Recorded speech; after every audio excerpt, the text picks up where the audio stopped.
Welcome to another great edition of Beacons of Light. Joining me today is National Society of St. Vincent de Paul President John Berry. Welcome to the show, John. Thank you, Michael. Happy to be here. I'm excited. I'm just so nervous having the national president here. I'm usually not nervous about you, but We've known each other for a lot of years, Michael. decades, isn't it? It goes back a long while. And I wanted to, in this show, we've got you for 2 shows, but I want to talk to you about your spiritual journey. Some people throughout the society know your background is in nuclear engineering. I told you I think you're the only nuclear engineer I've ever met. But you know, you went from a successful career there to the society as its executive director. Tell us how you got there. Yeah, well, it was an unexpected journey. I'll tell you that. I probably went through what many people do midlife. I was at a point in my career where I was pretty successful, and children were at the age where they were on their own, and my wife and I were sitting in church one day, and I had for a number of months been having that itch saying, it's time to do something. I need to do more than just work and socialize with my friends. And some people from the local conference of my church got up and started talking about what they were doing, and they were looking for volunteers and looking for people. And I turned to my wife and I said, I could do that. That sounds like something I could do. So I went to a conference meeting and started to get engaged a little bit. But unfortunately, because I was doing a lot of international travel and a lot of travel with work, I really couldn't become a home visitor. I couldn't engage to the level I wanted to. So I kind of had to back away from the conference. Well, the Holy Spirit said, no, I have you tapped for this, so we're going to figure out something else. So a couple of months later, somebody called me from the conference and they said, hey, we're starting this life skills program, and we are looking for somebody who can teach a computer class. And I happened to be running a tech company at the time. My background was nuclear engineering, but I had transitioned into running a tech company at the time. And I said, yeah, I could do that. It was one Saturday a month, and so I started doing that. And the society just grabbed my heart and just took me fully. And I think the reason was that the society is the epitome of Jesus' call for us to take action and do things. If you look at what the gospel calls us to do, everything Jesus talks about in the gospel, every parable he tells us, whether it's the Good Samaritan, or when he talks in Matthew 25 about feed the hungry, clothe the naked, give drink to the thirsty. It's always about take action, do something. Frederick and the founders of society, the call was from their friends was, yes, you have faith, but what do you do? And they took that call and they took action. They took their wood and they delivered it to the tenements of Paris. And that's what the society does. We take action. We see the hungry. We see the naked. We see the poor, and we take action. And I think that resonated with me, and it became part of me, and it made me become involved with the society. So I was very involved for a number of years, and then that seed of taking action drove me to take a new ministry on. And this was in 2001. I went to my pastor, and my pastor was a great guy, Monsignor. And I went to him and I said, this was in 2001, and if you recall, there was an economic downturn in 2001. A lot of people were out of work. And a lot of people, I lived in Atlanta, so IBM was a big company in Atlanta, and a lot of people at IBM were being laid off for the first time ever. It's the first time IBM, General Electric, who I worked for, were laying people off, first time ever. So people who had never been out of a job were all of a sudden out of a job. They had no idea how to look for work. So I went to my pastor and I said, we need to do something to help these people find work. So as typical of my pastor, he looks at me and says, What's this we stuff? If you want to do something, start a ministry. So I did, started this ministry, Career Care, great, successful ministry. So fast forward, I'm at work one day and I get an email from a guy that I worked with at St. Vincent de Paul. One line says, "This would be a great job for you. You should apply." And I look down and it's the executive director at St. Vincent de Paul, Georgia. And I said, he's crazy. What would I want to do that for? So I shifted on to another email. Well, here comes the Holy Spirit again. She taps me on the shoulder. She says, look at it again. So I look at it again. Next day, I'm at the parish retreat. I was parish council president. I'm with the same Monsignor, and we're talking, what's going on? I said, Pat, you're not going to believe, Monsignor Pat, you're not going to believe this. I said, I got this email from Ed Cronin. And I tell him, and he goes, oh, John, you'd be wonderful at that job. You should take it. So I thought, oh my gosh, here we go. So that night I go out to dinner with my wife, typical Saturday night. And I hadn't told her about it. And I said, tell her about it. And she says to me, that might be something that, you're being called to do. Maybe you should consider it. So I went, I applied. Was actually rejected because I had no nonprofit experience. But here comes the Holy Spirit. She says, calm down. I got to work on some people. 2 weeks later, I get a call. They said, board chair would like to have you come in and speak with him. I said, why? And she said, well, he'd like to talk to you about it. So I thought, well, maybe they want me on the board. I was one of the top 3 candidates, so maybe they don't want me as the executive director, but they want me on the board. So I go in and he says to me, well, they put 2 candidates in front of me. They both had great nonprofit experience, but nobody had any business experience. But you have this great business experience and you have all this volunteer experience, so I'd like to talk to you. So I ended up being hired. In all honesty, Michael, I went in expecting I'd be there for 2 years or so, come in, fix the situation that needed to be fixed, and move on. 14 years later, I retired as the CEO, executive director, and now I'm the national president. Because when I walked in there, it grabbed my heart, it grabbed my soul, and I just, as you know, for all the years you've been executive director, once you're there, it's life-changing. So, powerful story. It is life-changing. And when we come back, we're going to talk a little bit about with John, once he took that step in being the leader, how he was continued to be transformed by all of the wonderful things he saw within our Vincentian family when we come back.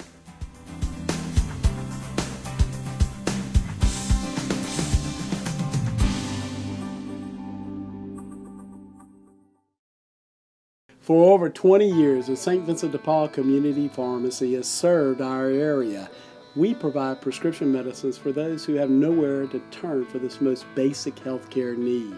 Please, if you need your medicine or you know a family member that needs their medicine, contact us. Kay, how can they get in touch? 383-7450. Give us a call today and spread the word so that we can ensure no one goes without their prescription medication.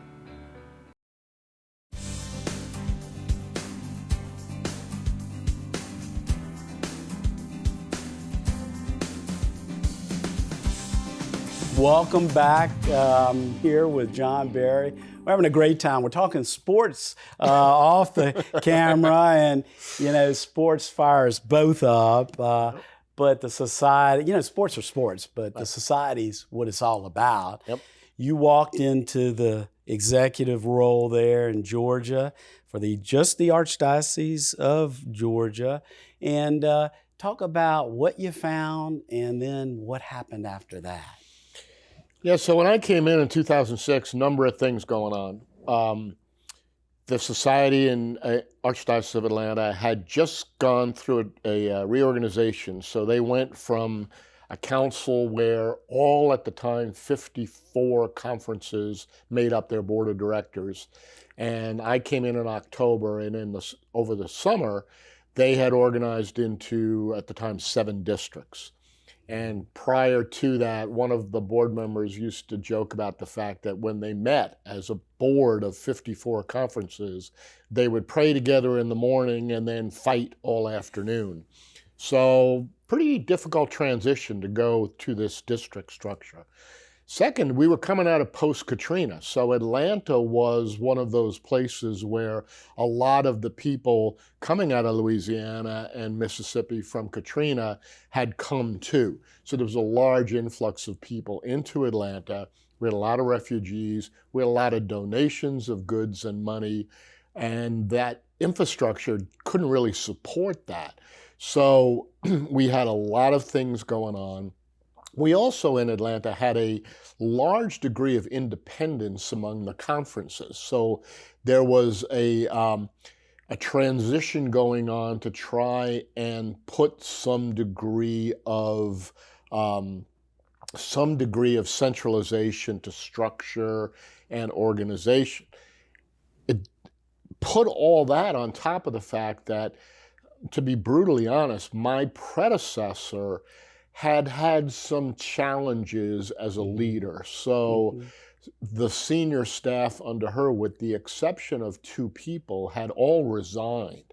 So I walked in with one outstanding woman named Jane Curry, who worked for me. You knew she was Jane. Phenomenal. She was one of the best people I've ever known.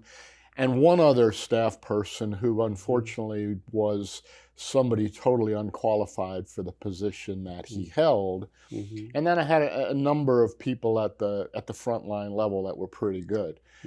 So as I had said earlier in the first segment, I came in with the expectation that this was a turnaround situation. And I had done a number of corporate turnarounds. So the first thing I faced was this challenge of how am I going to fix all this stuff? And that's a challenge. That's when, when we don't know what to do, I always turn to the Holy Spirit. No matter what it is, that's where I turn. Is that what you did?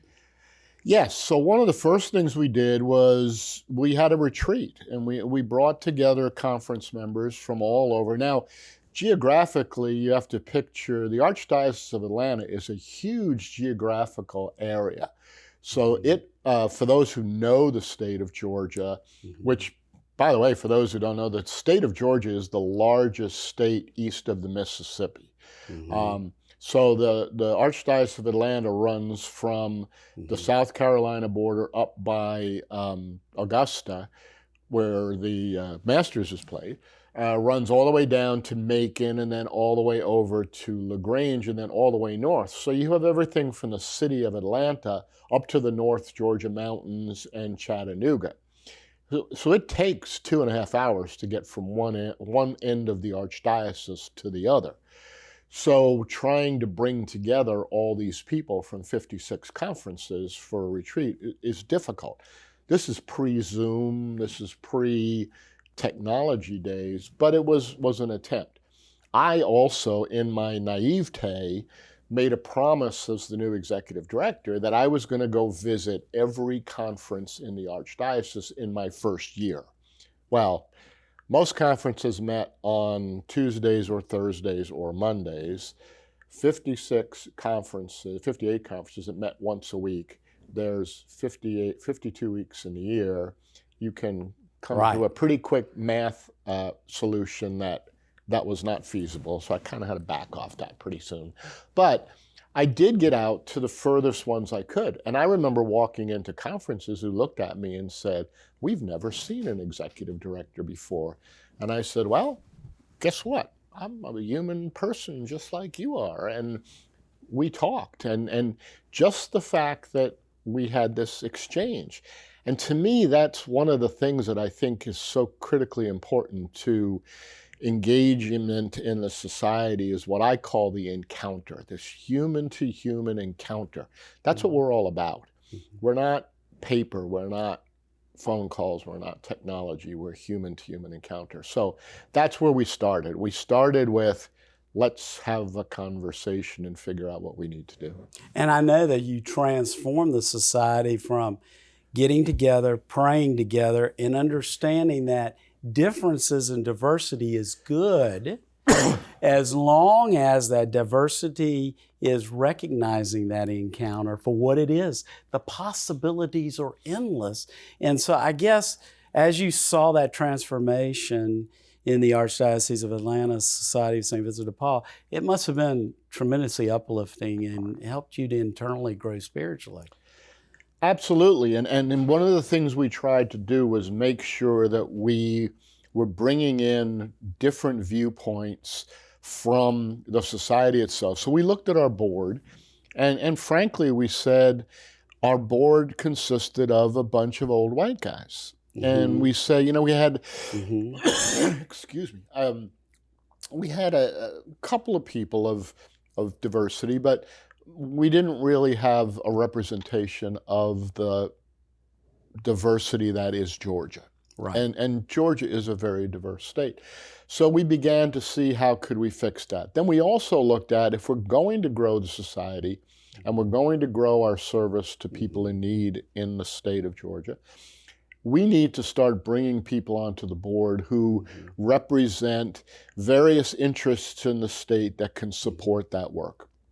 So we looked at our bylaws, we looked at our board composition, and we changed our board structure. So we changed our bylaws, and we created, under the national bylaw structure, we adopted what's known as the integrated board. And that's not integrated in the sense of diversity, but it's integrated in the sense that for every district president we had a corresponding non-Vincentian person of affluence or influence is what we called them.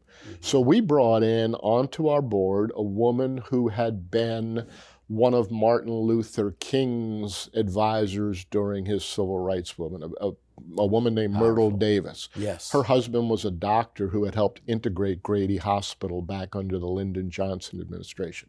We also brought in an HR professional, we brought in a couple of corporate lawyers, we brought in some other corporate people to help us broaden our outreach into the community, to help people get to know us better, and also to help us with our fundraising efforts to help raise money for the society. We did some of the same things, John, here in Baton Rouge. Of course, we're Baton Rouge, not Atlanta, so obviously we don't have the I guess, though, as many CEOs and corporate offices as you have there. But one of the things when we come back in the next segment, we'll talk about, we had people grow spiritually within the society and become very active in the ministries, although they may have owned a large insurance brokerage or had some other executive level job. It was remarkable. I know you saw that too. So when we come back, we'll have a little chat with John about how the society's mission is so powerful and is such a gift to everyone that participates in our mission as Vincentians when we come back.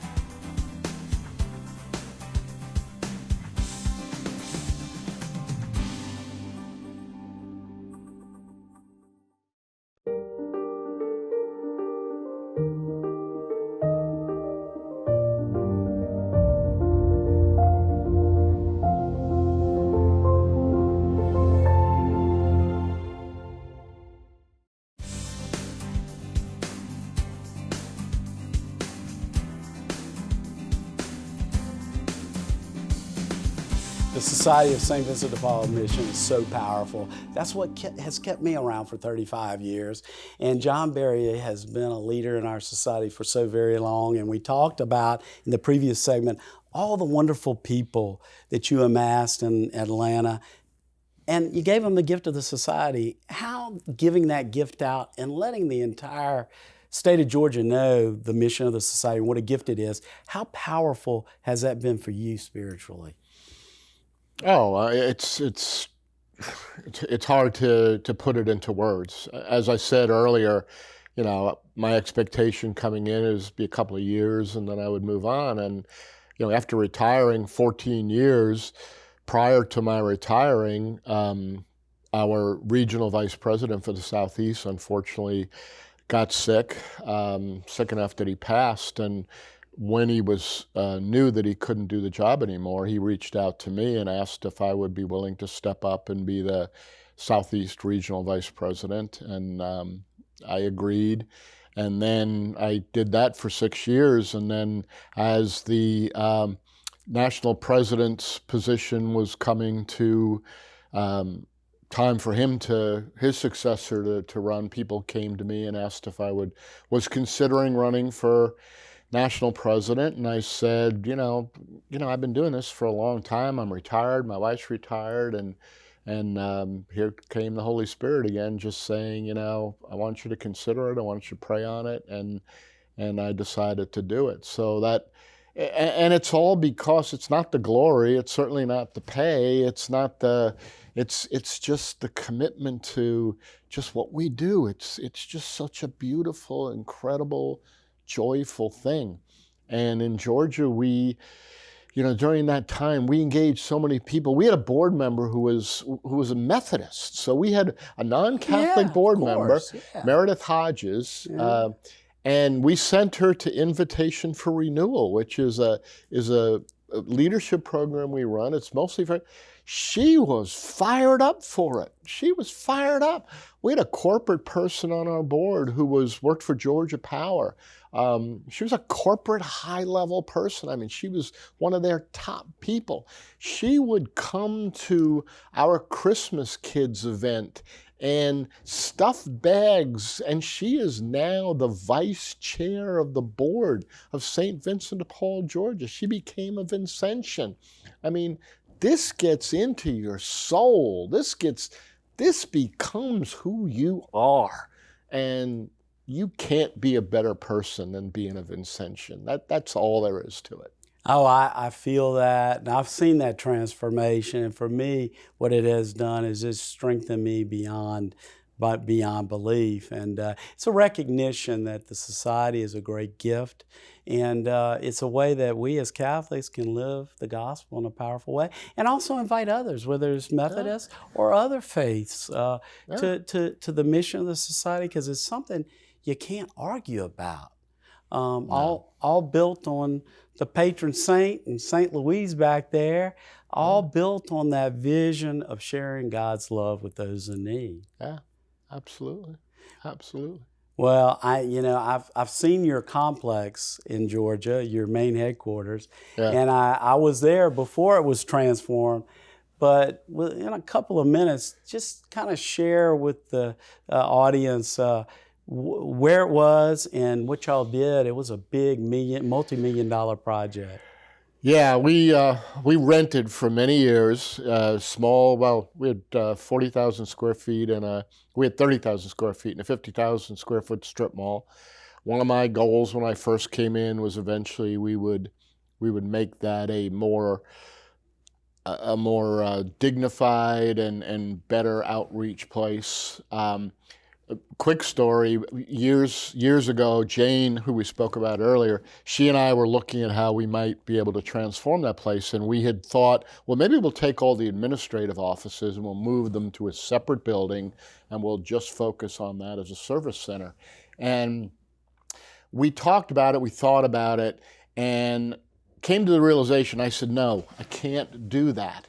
And the reason was because when I was mired in spreadsheets and budgets and the administrative details of what I did every day as an executive director, when I couldn't do it anymore, I would get up and I would go to the other side of the building where we had our food pantry and we had our support center.